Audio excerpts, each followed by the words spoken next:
Eh bien salut à tous les amis, c'est JSB, on se retrouve aujourd'hui pour une nouvelle vidéo. Et dans cette vidéo, on va débattre les amis. Donc si ce thème te plaît, n'hésite pas à t'abonner, à liker et à partager et surtout à rejoindre mes réseaux sociaux, vous avez tout dans la description de cette vidéo.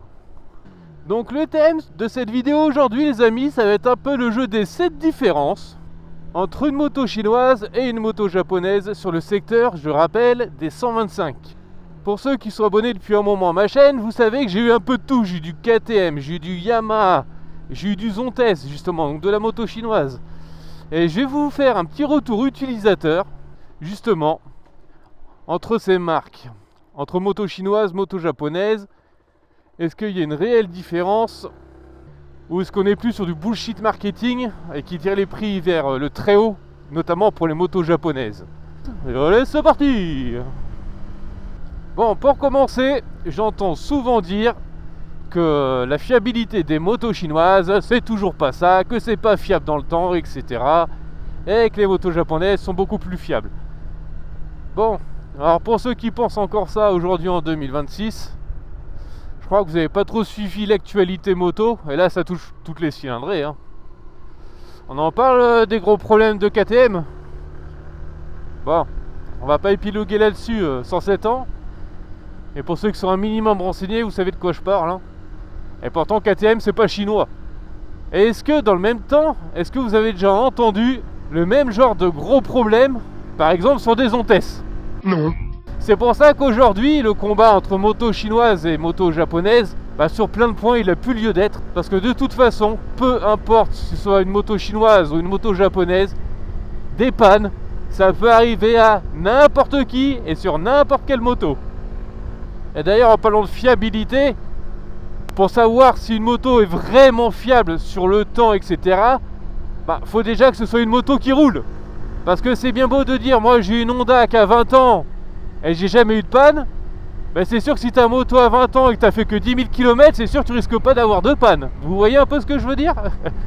Il y a plein de petits trucs comme ça que je trouve complètement stupides. Donc en tant qu'utilisateur, ma première 125 c'était une KTM Duke 125. Donc première chose, est-ce que j'ai eu des pannes avec ou des problèmes avec, en sachant que je l'ai gardé, je crois de mémoire, un peu moins d'un an. Là vous allez vous dire, bon non, il n'a pas eu de problème avec une moto aussi récente, à savoir que je l'avais acheté neuve. Sur la KTM par exemple, le premier problème que j'ai eu, c'était la batterie. Et ça peut toucher n'importe quelle moto.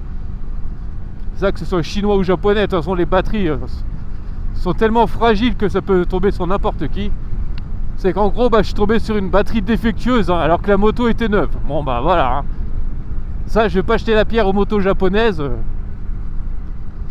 Ça peut arriver sur n'importe quelle moto. Sinon, hormis ça, j'ai pas eu de problème. J'ai pas eu de panne ou quoi que ce soit. Et en moins d'un an, j'ai envie de dire encore heureux. Est-ce que par exemple sur la Yamaha YZF, est-ce que j'ai eu des problèmes avec cette moto ? Aucun. C'est sûrement d'ailleurs la moto qui me donnait le plus confiance, c'était bien la Yamaha. C'est un ressenti personnel en fait, quand vous êtes dessus, que vous conduisez, entre chaque marque de moto, vous sentez toujours un petit truc en plus ou un petit truc en moins. Et je suis pas pro Yamaha à 100%, mais pas loin. Mais ça là-dessus, Yamaha, je ne peux que dire que oui, c'est très fiable. Et que j'ai eu aucun problème avec la YZF, zéro. Elle a passé un hiver sans recharger la batterie, j'ai jamais eu de problème de batterie, enfin voilà, j'ai jamais eu de problème avec. Sur les motos chinoises, on va commencer par la Zontes Scrambler, parce que ça a été la première chinoise que j'ai eue. Est-ce que j'ai eu des pannes avec ? Oui, j'en ai eu une. J'ai le ventilateur du radiateur qui s'est grippé. Mais c'était pas forcément une panne due à parce que c'est une moto chinoise. Parce que sur les réseaux, j'ai trouvé d'autres personnes avec exactement la même panne que moi. Et pourtant, ils avaient des grosses cylindrées avec du Honda. Putain, ça rebondit de fou ici, je fais gaffe. Et pourtant, les personnes avaient du Honda, du Suzuki, du Yam. Donc, vous voyez, ça, des petites pièces comme ça peut vraiment toucher n'importe qui. Et c'est d'ailleurs le seul problème que j'ai eu avec la moto. Pour l'instant, sur la Zontes C2 et sur la Urban, Aucun problème, jamais eu de panne ou quoi que ce soit. Après voilà, c'est des motos très récentes, donc j'ai envie de dire encore heureux. Maintenant que je vous ai fait un peu mon petit retour utilisateur sur le chapitre des pannes et des problèmes, etc., vous pouvez voir qu'une panne, ça peut toucher n'importe quelle moto, que ce soit japonais ou chinois. Aujourd'hui, vous n'êtes à l'abri nulle part. Maintenant, pour mon avis personnel, est-ce que j'ai trouvé des choses mieux faites sur les motos japonaises que sur les motos chinoises? Alors ouais, il y a quand même des différences encore aujourd'hui. La première grosse différence entre une moto chinoise et une moto japonaise, c'est un peu sur la qualité de certaines pièces, où là, vous voyez quand même une nette différence. Première chose, et ça je l'ai vu direct, c'est au niveau des freins. On va pas se mentir, sur les motos japonaises, en général, les plaquettes de frein et tout ça, on est sur quelque chose de quand même beaucoup plus haut de gamme. Quand vous voyez sur certaines 125, vous avez du Nissin, c'est quand même exceptionnel, comme chez Honda par exemple, ou chez Yamaha, où là vous savez qu'en termes de freinage, vous n'aurez aucun pépin, ça freine du feu de Dieu.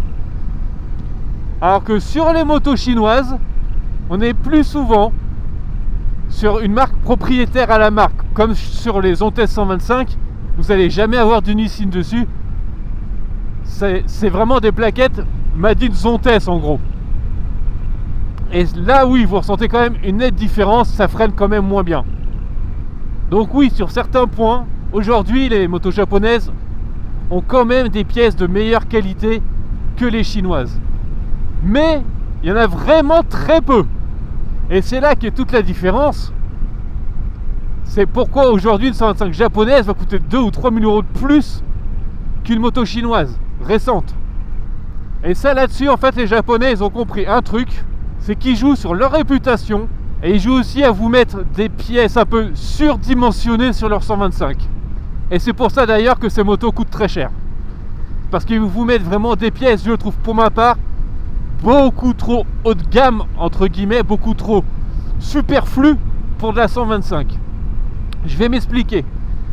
Si je prends l'exemple de KTM, aujourd'hui si vous prenez la SMCR ou la version Trail, pour la version Trail par exemple, c'est une moto qui coûte plus de 6 000 euros, et pour les SMCR un tout petit peu moins de 6 000 euros. Et c'est là où je me suis rendu compte que la différence de prix, en fait, ils sont malins, c'est qu'ils vous mettent des pièces surdimensionnées, comme par exemple les suspensions. Ils vous mettent des fourches inversées, ce qui est très bien, ce qu'on a aussi sur la Scrambler chez Zontes ou la Urban. En revanche, mettre du WP Apex, où on sait que c'est des fourches très qualitatives mais qui coûtent une fortune, de mettre ça sur de la 125, j'en vois vraiment pas l'utilité. Donc là, j'ai parlé de la suspension, mais il n'y a pas que ça. Il y a aussi au niveau de l'écran. Sur quasi toutes les japonaises aujourd'hui, vous avez des écrans TFT. Ce qui est vrai, est beaucoup plus qualitatif que sur les chinoises. On a encore aujourd'hui du LCD en majorité. Sur les 125, je rappelle. Le truc qu'il y a, c'est que pour quelqu'un qui commence la moto, ou pour des utilisateurs lambda avec de la 125, ou même pour quelqu'un qui ne veut pas passer sur plus de la 125, est-ce que c'est vraiment judicieux de mettre des écrans TFT sur ce secteur-là? Pour ma part, je ne trouve pas. Oui, c'est plus qualitatif en termes d'affichage, mais est-ce que ça va vraiment vous changer la vie en tant que motard? Pas du tout. Je vous rappelle qu'à l'époque, on n'avait pas ces écrans hyper connectés, on avait encore des vieux compteurs à aiguilles, etc. Et tout le monde en était très content. Et jusqu'à l'heure d'aujourd'hui, je trouve d'ailleurs toujours que ces compteurs sont beaucoup plus fiables que les écrans connectés qu'on a aujourd'hui. Je trouve que ça apporte pas un gros plus en fait sur une 125, sur le secteur 125 en tout cas. Mais encore une fois, ça coûte une blinde pour rien, je trouve. En tout cas, vous voyez, moi, c'est pas un écran TFT et je vois à merveille. Donc oui, j'ai vu des différences au niveau des pièces. Ça va de la suspension, ça va à l'écran. Mais il y a sur un point où là, je suis désolé les Japonais, vous vous faites bouffer par les Chinois sur un point. Les 125 chinoises sont mieux équipées d'origine et ont beaucoup plus d'options. Et sans devoir repayer à la caisse. Et ça, pour moi, c'est un choix très important pour quelqu'un qui cherche une petite 125. Si je prends par exemple la KTM SMCR que j'ai essayé il n'y a pas longtemps, vous avez vu qu'il manquait beaucoup de choses sur cette moto qui pourtant, en termes de pièces, est exceptionnelle. Mais vous voyez que sur une 125 à 6000 boules, de ne toujours pas avoir de jauge à essence, pour ma part, je trouve que c'est vraiment se foutre de la gueule des utilisateurs. Et il manquait également plein d'autres choses. Alors que vous voyez la mienne, c'est une petite chinoise qui coûte 3000 balles. j'ai une jauge à essence, j'ai un capteur de pression de pneus, j'ai des clignotants à LED, alors que chez Yamaha, etc., vous avez encore des ampoules. J'ai les warnings, alors que chez KTM, il n'y a toujours pas les warnings. Et puis en termes d'accessoires, on va pas se mentir, les motos chinoises, ça coûte rien, ça coûte pas cher. Alors que les motos japonaises, le moindre accessoire que vous allez mettre dessus, si vous prenez des produits de la marque, ça va vous coûter une blinde. Maintenant, au niveau moteur, est-ce que j'ai réellement vu une différence entre les motos chinoises et les motos japonaises? Alors clairement, si je compare Zontes à KTM, pas du tout. Je trouve même que les chinoises marchent mieux que les moteurs KTM. Et là, je parle en termes de performance. Je trouve qu'elle marche beaucoup mieux haut dans les tours que sur les moteurs 125 de KTM que moi j'avais à l'époque. Après avoir ceux d'aujourd'hui, en tout cas celui que j'avais sur ma Duke, c'était un moteur très pâteau. Enfin, il y avait pas de sensation en tirant dessus plus que nécessaire. Alors qu'en revanche, sur nos petites motos chinoises, eh ben, j'ai trouvé que c'était des motos qui se démerdaient beaucoup mieux en montant dans les tours que la KTM. Il y a un petit truc en plus, je ne saurais même pas l'expliquer, mais il y a un petit truc en plus qui fait qu'en termes de sensation, je les trouve beaucoup plus intéressantes. En revanche, là, j'ai vu une grosse différence. C'est entre Yamaha et les marques chinoises. Et ça, je l'ai toujours dit, pour moi, Yamaha a les meilleurs moteurs. Et ça, grâce à une chose, à la technologie VVA que je vous rappelle assez régulièrement. Si vous n'avez jamais testé une Yamaha avec le VVA et que vous comparez ça à une moto qui ne l'a pas, comme chez KTM ou sur d'autres motos chinoises, là vous vous dites d'accord, je peux potentiellement comprendre la différence de prix. Le problème chez Yamaha, c'est qu'ils jouent un peu trop là-dessus, et ce qui fait que sur d'autres points, eh ben, ils sont vraiment en dessous des Chinois aujourd'hui. Alors, je suis désolé, aujourd'hui en 2026, sur des motos à 6000 boules, voire encore des ampoules au niveau des clignotants, c'est vraiment se foutre de la gueule de l'utilisateur. Mais vraiment. Et ça, je suis sûr qu'ils font ça, c'est simplement pour écouler leur stock. C'est pas par flemme ou parce qu'ils vont vous dire ça va coûter plus cher, c'est ce qui est faux d'ailleurs. Des LED ça coûte bien moins cher que des ampoules. Donc ça là-dessus, en termes d'utilisateurs et pour avoir eu du Yamaha, moi j'ai eu la chance avec la YZF que j'avais acheté d'occasion que la personne avait déjà mis du LED dessus. Donc je m'en suis pas plaint. En revanche, mon père qui lui avait pris la XSR qui coûtait quand même plus de 5000 €, et ça on s'en était pas rendu compte au départ, et quand on a vu que c'était des clignotants ampoules, on s'est dit oh quand même c'est vraiment des enfoirés de vendre une 125 à un prix aussi élevé avec des clignotants ampoules. Et ça pour ma part aujourd'hui je trouve que c'est inacceptable. La pièce principale pour moi où les Japonais font mieux que les marques chinoises, c'est sur le freinage. Bon, ce qui est très important parce que c'est un élément de sécurité Mais par exemple vous voyez, si on parle juste d'un truc que moi je trouve hyper important, c'est sur le confort de conduite. Sur la sellerie, je suis désolé, les motos japonaises 125, que ce soit KTM, que ce soit Yamaha, Honda, etc. Leur selle c'est une vraie catastrophe, c'est des tapes-cul. Pour ma part en tout cas c'est horrible. La KTM j'étais obligé de mettre une selle confort à l'achat, ce qui m'avait coûté 140 balles de plus. Donc vous voyez, ça rajoutait encore un billet à l'achat de la moto. La XSR, mon père avait très mal au cul dessus. Ça allait au début, puis ça s'est empiré très vite. Et si j'avais pas eu l'accident avec la moto, il aurait mis une selle confort. Donc pareil, il fallait encore rajouter au moins 300 balles dessus. Les YZF, c'est une sportive, donc c'est normal que ce soit une planche. Donc ça pour moi c'est pas un défaut, parce que sur ce style de moto, c'est normal.